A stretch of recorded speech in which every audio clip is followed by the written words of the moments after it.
Why prayer didn't fix it. The hidden battle behind a fallen marriage is the topic of our conversation today. Again, without further ado, my name is Alpha. I am your relationship coach because in life, everything we do is relational, and so is your marriage. The relationship you have with your marriage, not your spouse, your marriage, is the catalyst behind the experience you have in that relationship, in that marriage. Here, we believe in a very simple thing because it is in this conversation where relationship meets transformation.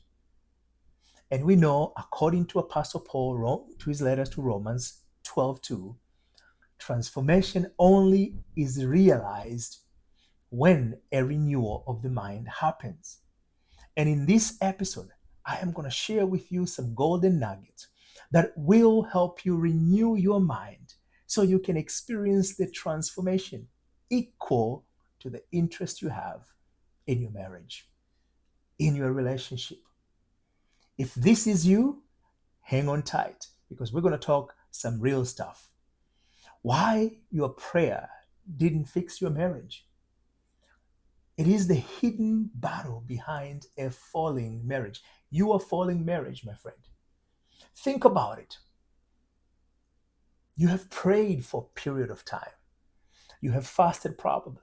You have cried to God. You have sang songs of celebration at church. And if you are lucky enough, maybe somebody laid hands on you. Some of you might have gone to see even some specialty guru to help you through that process.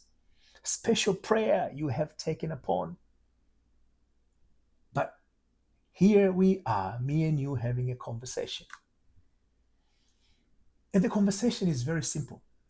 It is my goal today to be able to answer a very simple question. Why? Why your prayer did not fix it. And it might not be you. Maybe your prayer fixed it. But you know another whom their prayer did not fix. And I'm talking to both professional and non-professional individuals.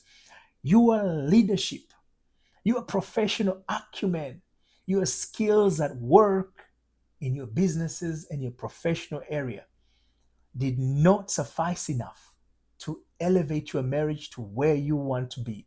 You have worked hard. You have given it all. You have done everything there is to be done. But yet, it feels like it's not enough. You're succeeding in your career. You're succeeding in each and every area in your finances. But your marriage is hanging on a thread. So you're sitting there wondering, what else can you do? Should you go? Should you stay? Are you familiar with that song?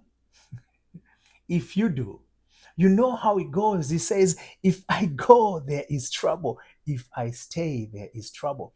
And most of us have found ourselves in that lyrics. It is telling us, if you go, meaning that you leave your marriage, there is trouble because you will miss, even though you had despised, you're full of hate on whatever the case might be. But yet there's that element, that comfort you were used, that annoyance that became so normal to you. So if you go, all of that will be thrown down the drain. Those memories you've created, all of that will be something of the past. You have to go and start all over again. So the lyric says, there is trouble. And you think if you stay, also there's trouble. You have been experiencing trouble, the headache, the unsettling feeling, the disappointment, the frustration you've had. All of those are things that if you stay, you will have trouble. Because you haven't figured it out how to fix it. You have tried, yes. You have gone and done things that you wanted to do, you were asked to do. You've done it all. And yet, a solution has not come through. So we're told if you stay, there's trouble. If you go, there's trouble. So should you go or should you stay? And many people that I've met, they're singing. They find themselves in that lyrics, living it day by day. And if you're one of them, I ask you to hang on because it is in this conversation where you're going to get that golden nugget that you will use it as your ticket, as a tool and resources that will take you out of the experience that you have. And no longer you will find yourself in that lyrics. Should I go? Should I stay? Because if I go, there's trouble. And if I stay, there's trouble. I am not going to try to sing the song because my wife told me long ago, you are just better off singing in the shower. When you come out, let's have a talk. And I'm going to respect her opinion. So, what is happening that your prayer has not brought the breakthrough? And maybe you're going to say, I am not the type of the person who prays. And I respect that. Nor will I attempt to convince you to do so. Instead, I am going to share with you something that will be of a great value. So if that's you, if you feel that confusion, the deep, bewildering pain, then you will stumble upon a very conversation you need to hear today. Because what if the battle for your marriage isn't the one you have been fighting for? Just think about it. You know, you've done all these things. You've been told you are, you've said your husband, your wife is, you have said things about your spouse. And maybe the circumstances have confirmed or confirmed that which you say about them. They seems not to care. They do not respect you. They do not value you. All of these are things you have said. And the actions of the person before you are consistent with what you're saying. But today I want to tell you, you have stumbled upon a conversation you must hear. Because the battle, just think of it. What if that battle is not with you and your spouse? I want you to think about it. You've been told, but let's set aside the conversation you've heard. And let's think about it further. What if the hidden war raging is not your external circumstances, but far beneath, somewhere deeper? Just let's think about it. You know, you and your spouse are having conflict. And you say, this is what happened. And your spouse says, this is what happened. In fact, today we were driving to a location. We were going to, yesterday, me and my wife were driving to an event. And I brought out a memory I remember. I remember about an incident of a child who came for a sleepover and had a breakout actually. Let's say he had a breakout. So we had to call the parents in that particular subject. This is what my memory tells me. But my wife said, no, that's not that child. It is the other child that it happened to. And I'm sitting there and I'm like, I can see the picture. I can see the moment. I can experience. I can test what was happening. I see the countertop in the kitchen. I see the cabinets and I see outside the garden, the pool and everything else. I could see it because I was right in that place. That's what I remember. And she gave me vivid description of the other child, contrary to the one I remember. We were speaking of the same event, but have complete different memory of the event in question. So where is the problem? Is it the event itself or our memories? I want you to think about that. Because that experience kind of further illuminate this very simple subject. When you and your spouse are arguing about something, about what you believe to be the case, and your spouse believe otherwise, Your spouse doesn't seem to be concerned, to be fazed by the matter at heart or at hand. They do not even want to talk about it. And for you, it's very important that that conversation must happen. And for you, you feel you are hurt because they're not willing to hear you. Two different individuals approaching the same circumstances different. Me and my wife trying to remember an incident that we all experienced, but have a complete memory of the subject matter in question. And we couldn't resolve and say it is this person.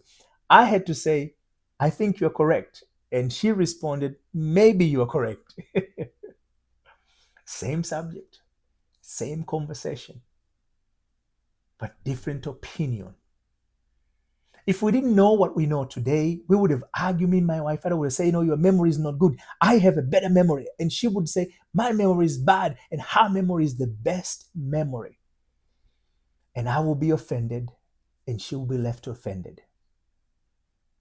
And I will try to assert that I know better than her. And she will try to press on that she have a better understanding of the matter in question than me. And we will go back and forth. And at the end, the event we were going to attend would have been a miserable experience. Think about that.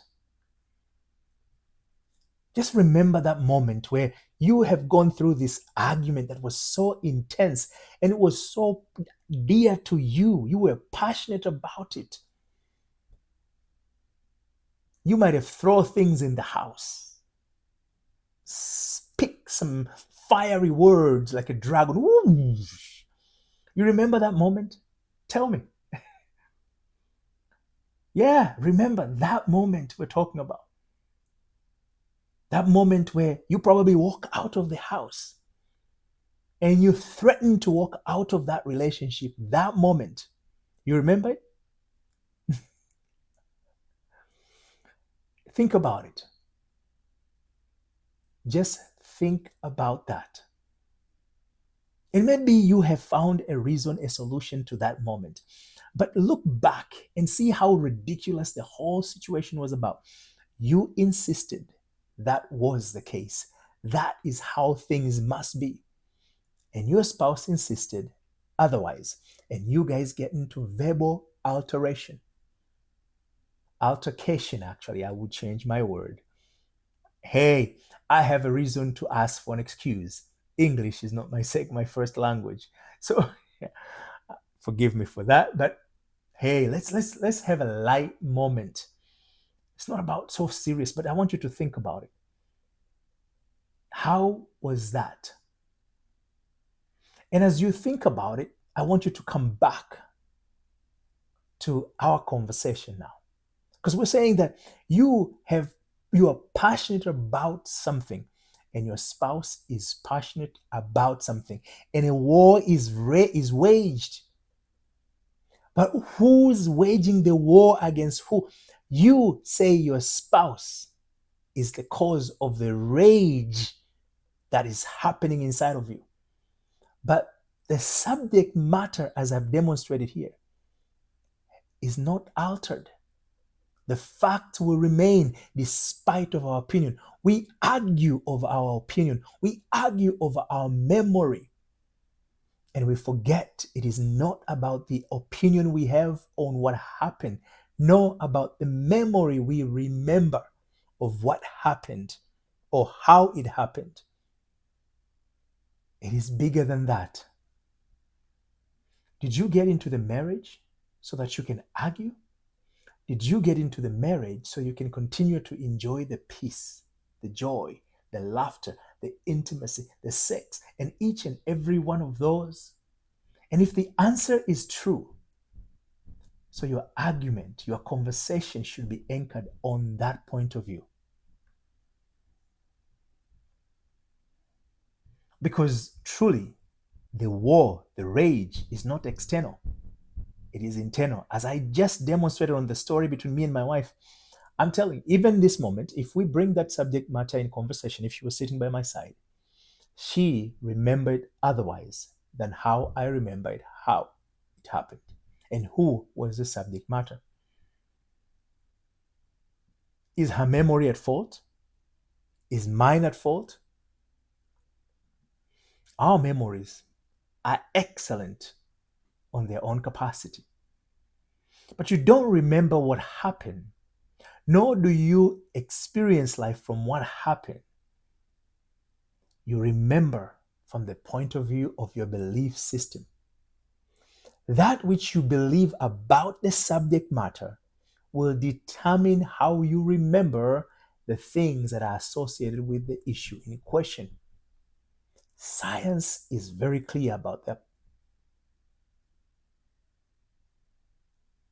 I want you to think about that. It's not I so just telling you, but science informs us. There's something called RSA, reticular system activator. This is where it's like it's a filter. It chooses what information can be processed through our brain. And that filter is not just a filter comes because there's a devil or there is God. It is a filter that is built based on the assumptions we have come to assume as true. Those assumptions are what makes that filter. And so, therefore, when we see things, they go through that filter and they are filtered consistent with the belief system we have. And so we see events and experience them as such. I watched a video of two women from Syria in Belgium. They witnessed an event of an arrest of a suspected terrorist. When that person was arrested, two of these women provided a complete different account of how the police went about carrying out the action. One gave higher recommendation and spoke very well about how professional the police were in terms of kind of moving other people without calling the attention of the person in question, and step in and arrest the person without risking the life of others because they did not know what else that person possessed. A bomb, a gun, a knife, anything that could have injured others. So the police, according to one woman, the police acted very professional in minimizing that risk to the extent possible. While the other woman, all both from Syria, expressed he had detest about the police, how irresponsible they were, how they behave. They should be ashamed in their behavior. And the story went on and on and on. Same event, but different observation. And we do this every single day in our daily dialogue. So you shouldn't be surprised in your marriage. So let's reverse it. If the war that is waged against you, it is not the war against you with your or you with your spouse. It is the war against you and yourself. If you believe that, if you don't, let me add another element of this conversation.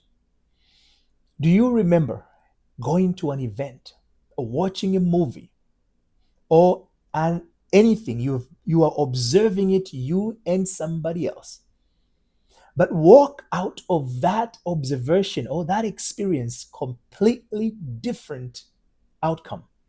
You might have been touched to a core, while the other person might have thought that was just a joke, or the role might have been reversed. Do you remember such a thing? If you do, just if you're watching in YouTube or other places, comment. I want to hear if these are maybe I'm meeting different people, but I've heard this conversation over and over. And I want you to kind of remember that. Just think about it. What was the feeling? When you observed that event, you had that experience, completely different outcome. And this is not to make light to the matter. So I have to apologize ahead before I kind of bring this example. You have an act that is common to those who love each other, those who give each other joyfully sex. So a man or a woman is raped. It is the same act that it brings so much joy and satisfaction, and it just explosive energy comes out. Same act.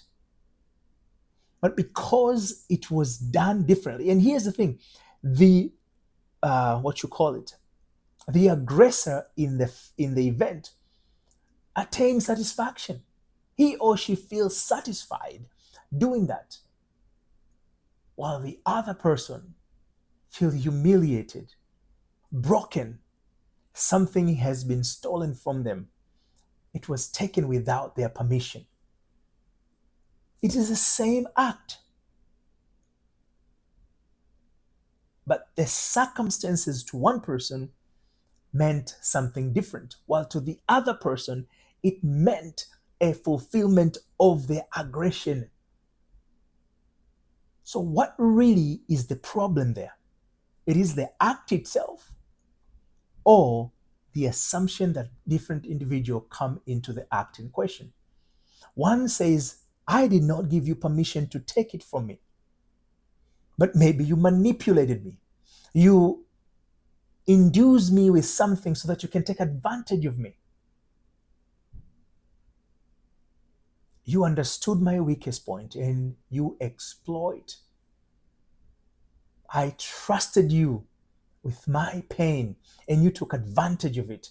So one person comes from point of view of hurt, while the other person says, I got it. I wanted it so long and I have it. And I'm not giving credit to one or the other. Nor am I giving red light to an aggressor. It is not possible. You shouldn't do that. If a person have not given you permission, you shouldn't do it.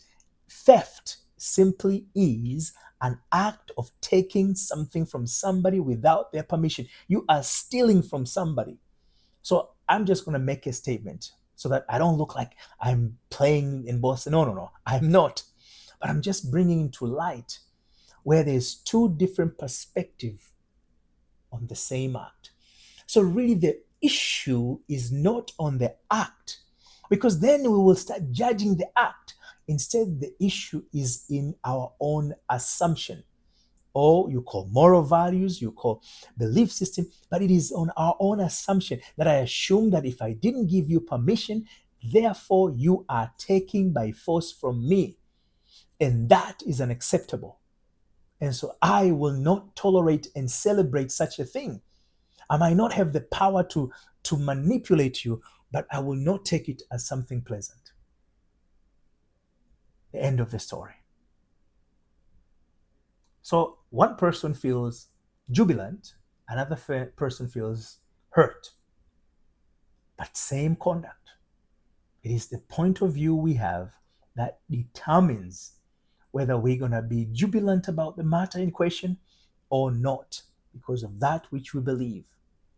Those who are engaging in exotic, I call exotic sexual activities, kinks, whatever you want to call it, but I'm just going to give a name exotic, is out of ordinary.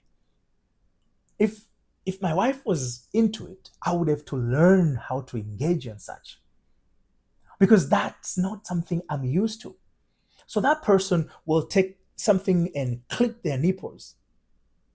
If you just bite my nipple, I'm like, oh my God, I feel the pain, I feel the pinch. Sometimes just itching my nipple, sometimes like, oh shoot, I kind of hurt. But they will put something clippers and it will clip up their nipples. And the more painful it is, the more intense the pleasure is. So they say. So is it the clipping of the nipple a problem? Or a clipping of anything else, whatever they clip again? Is it that is the problem? No. The problem is not on the clipping.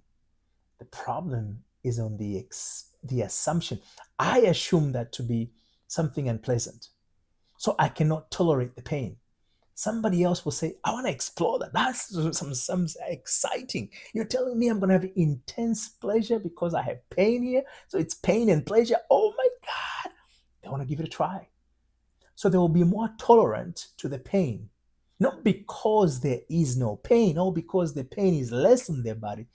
No, because they've built up the momentum to tolerate pain for the sake of exploring something. And someone else who have already been doing that for a while, they'll be like, I like the pain because I can feel between the pain and the pleasure. I can draw a line. It's no longer a gray area. It's a black and white. And I love to experience both at once. They're not weird. They're wired differently than you and me. So the issue is not the clipping of the nipple. The issue is not the act that we're experiencing. The issue is the assumption we have about the act. So Apostle Paul wrote and say, there is neither good or bad in the thing itself, but thinking make it so. Why that is important? It is important because if you pray, we're told you do not have it because you have not asked. And when you ask, or in other words, they say you do not have it because you did not pray for it. And when you pray, you do not pray consistent with what is expected for a prayer, or you didn't know how to pray. And if you pray the wrong way. That's what Jesus said. Whether I can't remember, maybe I'm not, maybe, but it's written in the Bible. So if that is the case, guess what? It is not about the other person. It is not the experience itself. It is rather an inner conversation. Apostle Paul called that person an old man. An inner conversation is what determines how we perceive. So if you are having inner conversation that is inconsistent with the thing expected because you are experiencing pain, you are seeing disappointment, so you are conversing consistent with the disappointment you're seeing, your prayer cannot be answered. And here is the secret. It is written that which you do, when Jesus was talking about prayer, he said, that which you do in secret, because he was telling the disciples, you have entered the room and pray, close the door and ask God. And that which you do in secret, he says, what do you do in secret? In the room. What is the room? In my Father's house, there are many rooms. And if it wasn't so, I would not have told you so. And the kingdom of heaven is within you. Where is the Father's house? Within you, here in the mind. Each and every state you occupy is what is called the room. So what conversation, what old man is conversing in your mind? Because that old man who is conversing, Jesus said, that which you do in secret, my Father will reveal for others to testify. So your prayer are all answered. But the question is not whether your prayers are answered. It is what type of prayer have you prayed? Today, yes, something went wrong in your marriage. But you allowed that thing when you start conversing in your mind, because that is what you did in secret. And the Father will press over, will pray. Yeah. So the Father will press over, press it down. Yeah. Press over, shake it over, and overflow of such experience. I want to just end up here today in this conversation by saying, remember, here is where relationship meets transformation.